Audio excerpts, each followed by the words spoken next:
Hello, and thank you to my judge and opponent for participating in this debate. My opponent brings up concerns that my counterplan is irrelevant and puts blame on the wrong people, while minimizing the struggles of African Americans in the United States. However, I disagree. I believe that my counterplan has a much more resounding impact than their plan because it takes into account the question of identity and has a much more powerful impact on the global economy.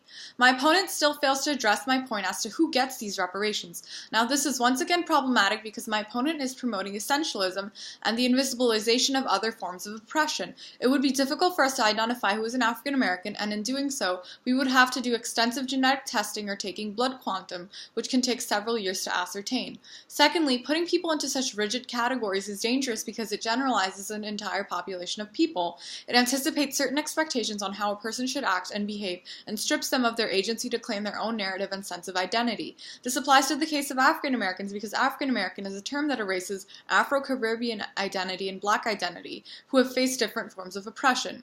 Next, focusing on just African Americans invisibilizes other forms of oppression in the history of the United States. My opponent points out that the inclusion of Irish Americans is problematic because they were not exploited to the same degree that African Americans were. However, regardless of the way oppression manifested within these communities, at the end of the day, America capitalized off of their exploited labor and rose to power in this way, and therefore, these very critical narratives will be forgotten if we focus solely on the way the United States federal government has oppressed African Americans.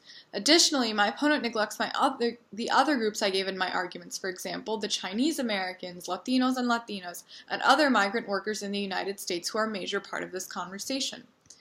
I believe I should win this debate because my counterplan, which proposes investing in African countries through foreign aid, has an extensive impact, delivers both long-term and short-term economic benefits, and has a stronger moral justification than my opponent's plan.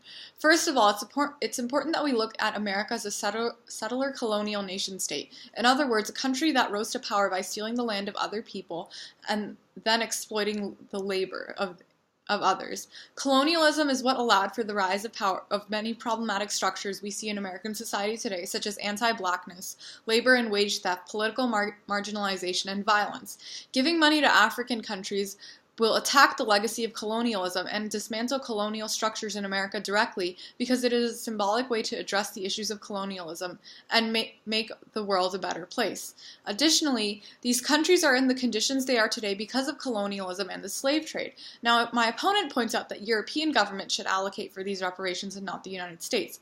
However, unlike the United States federal government, European nations are not settler colonial nation states. And because America is a settler colonial nation state that was conceived through the use of colonialism, there's a stronger moral justification to have America pay for these reparations.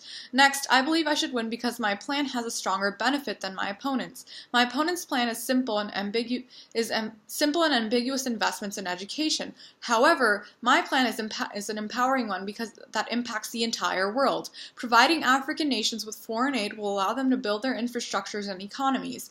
Thus, they can take a more active role in the global economy and potentially become a viable trade partner.